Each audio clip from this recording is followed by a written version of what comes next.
Welcome to the Under Construction Podcast with me, Martin Williams. Here we talk about how to build or rebuild your life one step at a time. Let's get to work. And thank you so much for tuning in to the Under Construction Podcast with Martin Williams. Don't forget to subscribe to the podcast. You may do so on Apple Podcasts, Spotify, YouTube, and SoundCloud. All the links to the podcast can be found at guidedexpressions.com/podcast with an S. Today, what I wanted to talk to you about is defense wins championships. Now, for you non-sports fans out there, you might be wondering, what am I talking about? In the world of sports, there is this saying that defense wins championships. And what that means is the team that plays the best defense typically wins the title in any given year. Now, of course, in sports, you have offense and defense, right? So, you have to be able to score points. But it's just as important to prevent the other team from scoring points if you're going to win. And so when I played sports, my coaches were very adamant about playing defense. And if you didn't play good defense, he got more upset than if you didn't play good offense, right? So what does this mean in life? What does this mean in life? All right. So I'll take 3 examples. Okay. So the first one is our health, right? You should know that if you're going to lose weight or be at your healthy weight, you've got to basically work out and exercise, right? Those rules haven't changed in thousands and thousands of years, even though people seem to be trying to reinvent the rules. Those are the rules, basically, is that you have to work out and you have to exercise, right? Now, the argument becomes, how much of each do you need to do? And there's always someone who says, oh, you don't need to do all that working out. You can go to the gym 5-10 minutes a day and get to your goals. Or you can take this shortcut and be at your ideal weight. And most of the time, that doesn't end up working because, the real rules have been around forever, like I said. So in health, being healthy, the offense would be working out, right? The offense would be, getting up and going to the gym or getting up and running every morning, right? Or, whatever your cardio is, walking. I love to walk. So, your cardio might be walking or the elliptical or whatever it is, right? So that's your offense. And that's important. It's important to put in that work, right? Because it gets your heart rate going, it gets your muscles going, your joints and everything else. Like your body was created for movement. So if you're not moving your body, you're violating that tenet of health, right? You've got to be in motion. You've got to move your body, right? So that is very, very important if you're going to lose weight, if you are overweight, or if you're going to keep the weight off, then you've got to put your body in movement and in motion. But just as important is playing defense. And defense is basically what we eat, right? What we consume. If you are working out 6-7 days a week, but then eating whatever you want, you're probably not going to make the type of progress that you could be making if you had just controlled your diet, right? A lot of people fail to play defense. And what happens is, even though they put the work in at the gym, they tend to either keep the weight on or even sometimes gain weight because they didn't play the proper defense. They didn't, watch the amount of calories they consumed. They didn't watch the type of calories they consumed. Eating too many carbs, eating too many, fatty foods, processed foods, eating too much fast food, right? And it's something that we all, maybe not we all, but a lot of us struggle with because of the convenience. But just deciding, okay, I'm going to cook more instead of eating fast food all the time. Sometimes it's not so much about eating less, because starving your body isn't necessarily the answer either. I do believe in fasting. I do believe that fasting is very helpful, and it's been helpful to me to drop some pounds. Just restricting the amount of time that you have to eat in any given day. I do believe that works, but pure starvation is not something that necessarily works long term. It's a good way to kind of jolt your metabolism, but long term, I don't know if it really works or not. But my point in all this is you have to balance your life. You have to play offense, go work out, and then you got to play defense, watch what you eat. Okay? And if you do the two things, it's pretty much guaranteed, right, that you're going to lose weight. It's pretty much guaranteed that you're going to get to your ideal weight. Okay? So the second example is making money, right? So you have people who are very good on offense, right? They're very good at taking their money, taking their idea into the marketplace. They're very good at getting people to buy whatever it is that they're selling, right? They're very good at, they're very good at creating things and getting people excited about it to the point that they want to part with their hard-earned money. There are certain people who are legendary salespeople, and regardless of how you feel about his politics, our current president is someone who's terrific at selling, and that's something that's never really been deniable. He's always been a good salesperson. It's probably why he won the election when he ran, because he's just really good at selling something, right? So, people like that, they come on. We used to have a lot of these infomercials. I don't know how many infomercials we have these days, but I know growing up, infomercials were the thing. So, it would be this salesperson, right, that comes on and, takes 30 minutes and convinces you that your life is not complete unless you have this $300-400 product that you probably don't need, but they did such a good job of selling it. You took out your credit card and bought it, right? So there's people who are really talented at that. There are people who will work 15, 16 hours a day, right? They got no problem working. They've never had a problem working. They always find a way to make some money, right? But, and that's the offense part, right? So the offense is putting in the work and putting in, the time and, selling and all of that. Like, that's the offense. And, that's important, right? If you don't work, you don't eat, right? That's what the Bible says. So it's important to work. It's important to put service out into the world. But a lot of times people don't play good defense, right? I forget who the speaker was, but one speaker said that salespeople were some of the worst people as far as money management is concerned, because they're so good at making money that they never bothered to manage it. They never bothered to invest it. They never bothered to grow it.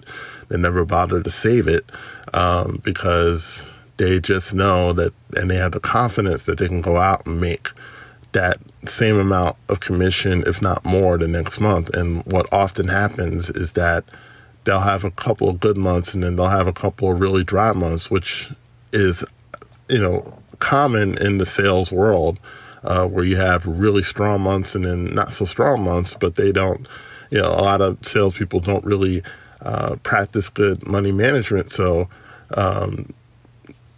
that money is gone, it's spent, and they're kind of scrambling in order to, keep their lifestyle up, right?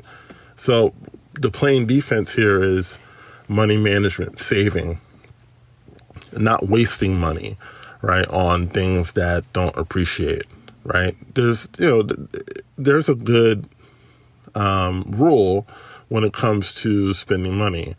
There's actually a couple. There's one that I heard from Jim Rohn many years ago, where you spend 70% of whatever you make, maximum, right? The 70% isn't a rule, but 70% maximum of whatever you make. You take 10% of that and give.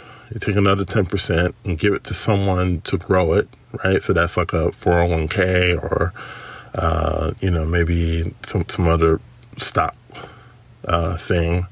Or, that last 10%, you take it and try to do something with it. So, that's a good solid plan. And of course, when he explained it, he said that there's some people who are in so much debt that 70% is really not feasible. So, maybe it has to be, 97, 1, 1, and 1 until you get your debt under control. The second plan I got was from The Millionaire Mind, which is a book that was written by T. Harv Eker. And he talked about it's basically 50%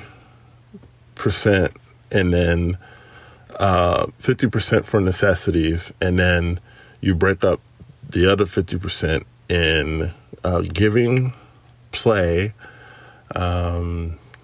financial freedom account, long-term savings account, and then education, right? So I use that probably more than the 70% one. It just resonates with me a little bit better, but it really, just managing my money in a way that, allows me to grow it, allows me to also have a little bit of fun with it, allows me to, plan for the future. It really helps in the money management part. So, it's playing defense. I'm not wasting money anymore. I'm not taking money every week or every 2 weeks, however often I get paid, and, just kind of setting fire to it, right? In a manner of speaking, like I used to. I used to spend wildly. Like I never had a plan. And, as a result, I never really saved money well until I got, well into adulthood, probably, late 30s, early 40s was when I really started saving money, consistently. And so,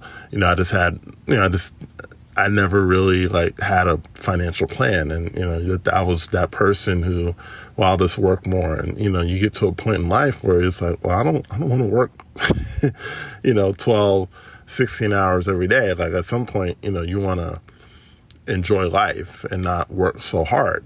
So it's important to play defense with your money, right? Don't waste money on things that don't appreciate. Don't waste money on things that aren't going to bring you some kind of a profit. If you are making money now, you might just be at a regular job. How much of that money are you putting into an investment, putting into stocks, putting into bonds, putting into things that are going to pay you even now, but also in the future, right? A great example was, I saw on Twitter this past week, this young man, he's got it figured out. I think he's probably in his late 20s or whatever, but he's got it really figured out. He said, because I'm kind of going all over the place, but bear with me. The PlayStation 5 and the new Xbox are coming out this week, right? So, these are very popular. These are going to be very popular items this Christmas, especially in the time that we're in now, where everybody's home, or more people are home now than ever. So, what are they going to be doing? A lot of them are going to be, basically playing games or watching TV or what have you. So this is going to be one of the biggest gifts to get, especially for, younger people. And he said, you can give $500 to Sony or Xbox, or you can invest in their company, right? So, you can invest in Microsoft, right? Take that $500 and invest in Microsoft, right? And if you learn how to do options, right, you can invest in an option for Microsoft and between now and Christmas, make enough money to buy your Xbox. And you still have that $500, right? You still have that $500 that you can go and make some more money. And basically that's how people get rich in this country. They take their money and they make more money. They don't take their money, spend it all, and then basically start from zero. the next month or, the next year or the next week, right? So you got to play defense with your money. You got to play defense with, because the problem is that all of these companies are trying to figure out ways to get your money.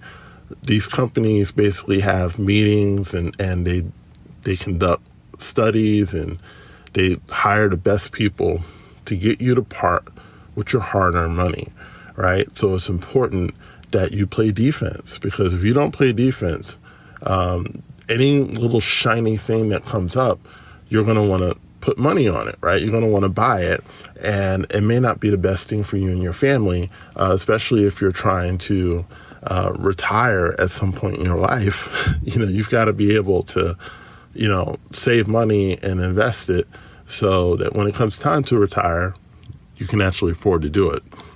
The last thing I wanted to talk about in relation to playing defense is in your relationships. Now, you may have heard that it's that some people learn how to get a partner, but they don't learn how to keep that partner, right? And so you have a lot of people who are very good at attracting people. They're very good at attracting the opposite sex. They're very good at attracting romantic partners, but they have a really hard time keeping them, right? So again, it's offense, defense. Offense, right? You know what to say in order to, get someone to go out with you or get someone to take you out, right? You know what to say in order to, get someone to fall in love with you even, right? But when it comes time to actually groom a relationship, right? Build a relationship, I should say. They have a really hard time doing that, right? So it's offense, defense. Offense, you know how to get that person. Defense, you got to know how to keep that person. And that's, of course, we're assuming that they want to be kept, right? So in playing defense in relationships, it's, are you checking in with that person? Are you supportive? Are you, are you their number one emotional outlet, right? By default, you should be able to confide in your spouse, right? Or your significant other by default. That should be the first person that you confide in. If the first person you confide in is not your spouse or significant other, that to me is a red flag, because what you're saying is that I don't trust that person enough to share my deepest, darkest, right? I don't trust that person enough to share the things that really matter to me, right? So if you're keeping like deep, dark secrets from your significant other or your spouse, you really gotta reevaluate where that relationship is. And if you don't trust them, why don't you trust them, right? If you're not doing that, and I'm getting to the defense part, if you're not doing that, right, for your spouse, if you're not a safe place for your spouse, they're going to find somewhere else to go, right? Now, that somewhere else might be, a family member. It might be their mother or a sister or a brother, right? And that's, that's not necessarily a bad thing, okay? It's not necessarily a bad thing that they confide in other people, but you want to make sure that you're the person, that you are an available person for them to confide in. If they need to talk, constantly make them aware that you're someone that they can talk to, and you will listen, right? And not try to fix everything, but you'll listen to whatever it is that they need to say, right? So that's how you play defense. You keep people out of your relationship. That's a lot, and that's the next step, is that you got to keep people out of your relationship, right? Don't discuss the intimate details of your relationship with other people. Don't make a habit of it, because what happens oftentimes, especially if that person is of the opposite sex, or if that person is interested in your significant other, right? They're going to use that information to infiltrate your relationship at some point. Not all the time. There's, of course, there are people who would never do that, but there are some who will, right? And my modus operandi is basically, I'm not going to give you the opportunity, right? I'm not going to give you the chance. I'm not going to give you the tools to pry yourself into my relationship. So I'm basically going to keep it to myself, right? And it's something that I had to learn over the years, is that I'm not going to talk about my relationship with other people, especially people who have an interest in me not being with my wife, right? So it's important that you play defense in that respect, right? It's important that you play defense as far as keeping yourself at your best, right? Don't allow yourself to, basically don't let yourself go. And then it's not just physically, like don't let yourself go mentally. Don't let yourself go emotionally, right? Keep yourself at your best, or at least put in the effort, right, to keep yourself at a certain level, because like I said before, everyone doesn't want to see your relationship work. Everyone doesn't want to see your relationship flourish, right? And so you have to play defense with that. So if you understand that, there are certain things that you can't control. But if you can control the things that you can control, right, and then put the rest that you can't control to God, things are going to work out eventually, right? You're going to be okay. You and your spouse are going to be okay. So this went a little longer than I thought it would, but hopefully you get an understanding. Defense wins championships. Play defense as much as you play offense. Offense is important, but defense wins championships. So thank you so much for tuning in to the Under Construction Podcast. My name is Martin Williams. Don't forget to like, comment, subscribe, and share. And I'll talk to you soon. Don't forget to subscribe to the Under Construction Podcast on Spotify, YouTube, Apple Podcasts, and SoundCloud. For more information on Guided Expressions courses and products, go to guidedexpressions.com/products.